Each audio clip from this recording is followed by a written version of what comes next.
अस्सलाम वालेकुम नाजरीन, मैं हाँ तुहाडा अपना मेज़बान रिजवान कलंदरी और तुसां दे पे झोक टीवी वसेब दी आवाज़। और जी नमस्कार दोस्तों, मैं हाँ तुहाडा वीर पंजाबी कवि रैडी शाह, पंजाबी गीतकार। मैं अज गल करन जा रहा हाँ पंजाबी दे प्रसिद्ध शायर जनाब विनोद शायर, जिन्हां दा कलाम जिन्हां दा गीत विछड़न विछड़न करदी है तुसीं सुनिया, बहुत हिट होया। तो मैं माफ़ी चाहुंदा हाँ भी जे मैं उन्हां दा गीत पाकिस्तान तो लहिंदे पंजाब तो MS सादिक ने चोरी करके ते अपना नाम पा के बोलिया है। बहुत शर्म वाली गल है, किसी दी चीज़ ते अपना धक्के ना हक जमाना चंगी गल नहीं है। तो मैं लहिंदे पंजाब दे विच वसदे सादिक नूं अपील करदा हाँ भी इहो जिहियां कुछ हरकतां नहीं करनियां चाहीदियां। जदों तुसीं आप एडे वधिया शायर हो, तुहाडा एडा नाम है, इस तो फिर ये सिद्ध हुंदा है कि भी तुसीं चोरी करके लिखदे हो गीत सारे, चोरी दे गीत तुसीं बुलाउंदे हो ते चोरी सारा करदे हो। इदां नां नूं मिट्टी लगदी है, मिट्टी 'च मिलदा नां, इदां नां बनदा नहीं गा। ते मैं होर भी सारे पंजाबियों ने बेनती करदा हाँ भी किसी भी राइटर, सारे गवाइयां नूं किसी भी राइटर नाल धक्का ना करो। एक शायरी जिहड़ी हुंदी है एक दिल दा खून हुंदी है, ये अपने दिल के खून नाल लिखिया जांदा। ते जो लोग चोरी करते हैं, चोर ने चोरी किसी चीज़ की भी होए, चोर तो माड़ा ही हुंदा ना। तो मेहरबानी दोस्तों, इस गल का ख्याल रखो, सानू मिल के सारे कवियों नूं, सारे गायकों नूं चलना चाहिए है।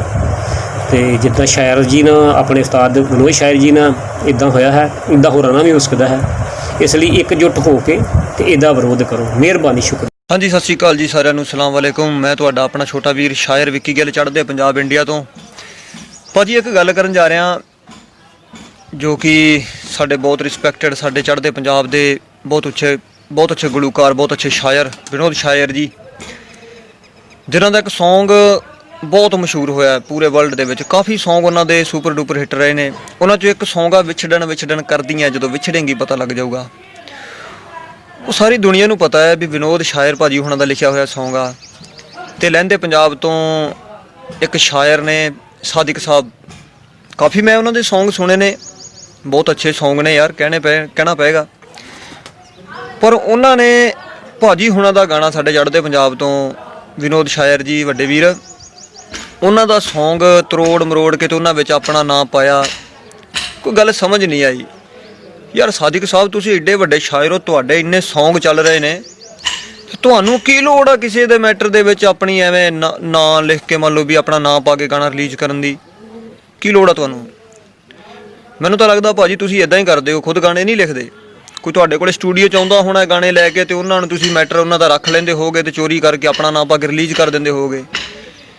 भाजी शायर हो तुसीं, खुदा दा खौफ खाओ, रब ने दात दित्ती है, हर इंसान नूं दित्ती है। किसी के जज्बातों के नाल कहते नहीं खेडना चाहिए, किसी के माल ते अपना हक नहीं जताना चाहिए। मुक्कदी गल ऐदा नहीं करीदा हुंदा भाजी। जो कोई गलत गल आखी होवे तां माफ़ करना, क्योंकि तुसीं गलत करिया।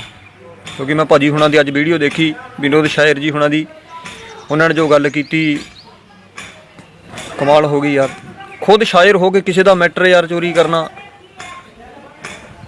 गलत गल आ भाजी। लहिंदे पंजाब दे दोस्तों, मैं तुहाडा विनोद शायर चढ़दे पंजाब तो सलाम अर्ज करदा जी सारिਆਂ ਨੂੰ। सत श्री अकाल, नमस्कार। तो जनाब जिहड़ा मसला मेरे गाणिਆਂ ਦਾ ਚੱਲ ਰਿਹਾ है, मैं उस मसले बाबत तुहाडे नाल जिहड़ा गलबात कीती है। तो ये मेरा मसला जिहड़ा है लोकां दी आवाज़ बनाया है, वसेब की आवाज़ झोक टीवी चैनल जिहड़ा पाकिस्तान का, मैं उन्हों का तह दिल तो शुक्रगुजार हाँ। रिजवान कलंदरी का तह दिल तो शुक्रगुजार हाँ, जिन्होंने मेरी आवाज़ में अपनी आवाज़ मिला के लोगों तक पहुँचाई है और असली मुद्दा जिहड़ा है लोगों तक लैके गए हैं। मुद्दा यह है कि मेरे जिहड़े 3 गीत लिखे हुए ने, भी तू विछड़न विछड़न करदी है, जो विछड़ेगी पता लग जाऊगा, वो मौसम वांगू बदल गए, असी रुखा वांगू खड़े रहे, ते किन्ना तेरी याद ने सताया सज्जणा तेनू की दसीए। ये पाकिस्तान के सिंगरां ने भी गाए ने मेरे लिखे हुए गीत। तो मेरा इन्ना क मुतालबा है कि जिन्हां ने भी ये गाए ने ਉਹ ਬਰਾਏ ਮਿਹਰਬਾਨੀ ਉਹਨਾਂ ਨੇ YouTube ਤੇ ਅਪਲੋਡ ਕੀਤੇ ਨੇ ਆਪਣੇ ਗਾਣੇ, ਜਿਹੜੇ ਵੀ ਚੈਨਲ ਨੇ ਉਹਦੇ ਵਿੱਚ ਮੇਰਾ ਨਾਂ ਸ਼ਾਮਲ ਕੀਤਾ ਜਾਵੇ, ਕਿਉਂਕਿ ਗੀਤ ਮੈਂ ਲਿਖੇ ਨੇ। ਨਸੀਬੋ ਲਾਲ ਨੇ ਇੱਕ ਗਾਣੇ ਵਿੱਚ ਮੇਰਾ ਨਾਂ ਲਿਆ ਹੈ, ਤੂੰ ਵਿਛੜਨ ਕਰਦਾ ਹੈ, ਜਦੋਂ ਵਿਛੜੇਗਾ ਪਤਾ ਲੱਗ ਜਾਊਗਾ। ਉਹਦੇ ਵਿੱਚ ਉਹਨੇ ਪਿੰਡ ਪੂਰੋਵਾਲ ਮੇਰਾ ਪਿੰਡ ਹੈ, ਉਹਨੇ ਪੁਰਾਲ ਕਿਹਾ ਹੈ। ਪਿੰਡ ਪੁਰਾਲ ਦੇ ਸ਼ਾਇਰ ਦੀ ਹੈ ਲੱਗ ਜਾਊਗੀ ਹਾਂ ਤੈਨੂੰ। ਤੋ ਇਹ ਸਾਰੇ ਜਿਹੜੇ ਸੱਜਣਾ ਨੇ ਗਾਇਆ, ਗਾਉਣ 'ਚ ਕੋਈ ਹਰਜ ਨਹੀਂ। ਮੈਂ ਕਿਸੇ ਦੀ ਰੋਜੀ ਰੋਟੀ ਤੇ ਲੱਤ ਨਹੀਂ ਮਾਰਦਾ ਕਿ ਮੈਂ ਆਪਣੇ ਗਾਣੇ ਉੱਤੇ, ਮੈਂ ਇਹ ਚਾਹੁੰਦਾ ਕਿ ਉਹਦੇ ਵਿੱਚ ਮੇਰਾ ਨਾਂ ਵਿੱਚ ਲਿਖਿਆ ਜਾਵੇ। ਮੇਰਾ ਨਾਂ ਲਿਖ ਕੇ ਤੁਸੀਂ YouTube ਤੇ ਅਪਲੋਡ ਕਰੋ, ਤੇ ਜਿਹੜੀ ਇਜ਼ਾਫੇ ਸ਼ੇਅਰ ਜਿਹੜੇ ਕਿਸੇ ਹੋਰ ਦੇ ਤੁਸੀਂ ਸ਼ਾਮਲ ਕੀਤੇ ਨੇ, ਗਾਏ ਨੇ, ਉਹਦੇ ਵਿੱਚ ਇਜ਼ਾਫਾ ਸ਼ਾਇਰ ਤੌਰ ਤੇ ਉਹਦਾ ਨਾਮ ਵੀ ਲਿਖਿਆ ਜਾ ਸਕਦਾ ਹੈ। ਤੋ ਮੈਂ ਸਾਰਿਆਂ ਸਿੰਗਰਾਂ ਨੂੰ ਜਿਨ੍ਹਾਂ ਨੇ ਇਹ 3 ਗੀਤ ਜਿਹੜੇ ਮੇਰੇ ਗਾਏ ਨੇ, ਉਹਨਾਂ ਨੂੰ ਬਰਾਏ ਮਿਹਰਬਾਨੀ ਕਰਕੇ ਉਹਨਾਂ ਨੂੰ ਇਹ ਰਿਕੁਐਸਟ ਕਰਦਾ ਕਿ ਉਹ ਇਹਨੂੰ ਮੇਰਾ ਨਾਂ ਸ਼ਾਮਿਲ ਕਰਕੇ ਵਿਨੋਦ ਸ਼ਾਇਰ ਲਿਰਿਕਸ ਤੌਰ ਤੇ ਉਹਦਾ ਸਕਰੀਨਸ਼ਾਟ ਮੈਨੂੰ ਮੇਰੇ ਤੱਕ ਪਹੁੰਚਾ ਦੇਣ। ਬਸ ਮੇਰਾ ਇੰਨਾ ਹੀ ਮੁਤਾਲਬਾ ਹੈ। ਮੈਂ ਉਸੇ ਗੱਲ ਨੂੰ ਇੱਥੇ ਖਤਮ ਕਰ ਦਾਂਗਾ, ਕੋਈ ਮੇਰਾ ਗਿਲਾ ਨਹੀਂ ਰਹੂਗਾ। ਜਿੰਨੇ ਵੀ ਸਿੰਗਰ ਆ ਬਰਾਏ ਮਿਹਰਬਾਨੀ ਜਿਨ੍ਹਾਂ ਨੇ ਵੀ ਮੇਰੇ ਗਾਣੇ ਜਿਹੜੇ ਅਪਲੋਡ ਕੀਤੇ ਨੇ YouTube ਤੇ, ਉਹ ਇੰਨੀ ਮਿਹਰਬਾਨੀ ਕਰਨ ਮੇਰਾ ਨਾਂ ਉਹਦੇ ਵਿੱਚ ਲਿਆ ਜਾਵੇ। ਤੋ ਮੈਂ ਤਹਿ ਦਿਲ ਤੋਂ ਸ਼ੁਕਰਗੁਜ਼ਾਰ ਹਾਂ ਜਿਨ੍ਹਾਂ ਸੱਜਣਾ ਨੇ ਮੇਰਾ ਸਾਥ ਦਿੱਤਾ ਹੈ, ਜਿਹੜਾ ਸਾਥ ਦੇ ਰਹੇ ਹਨ, ਜਿਹੜੇ ਸੱਚ ਨੂੰ ਸਾਹਮਣੇ ਲਿਆ ਰਹੇ ਹਨ।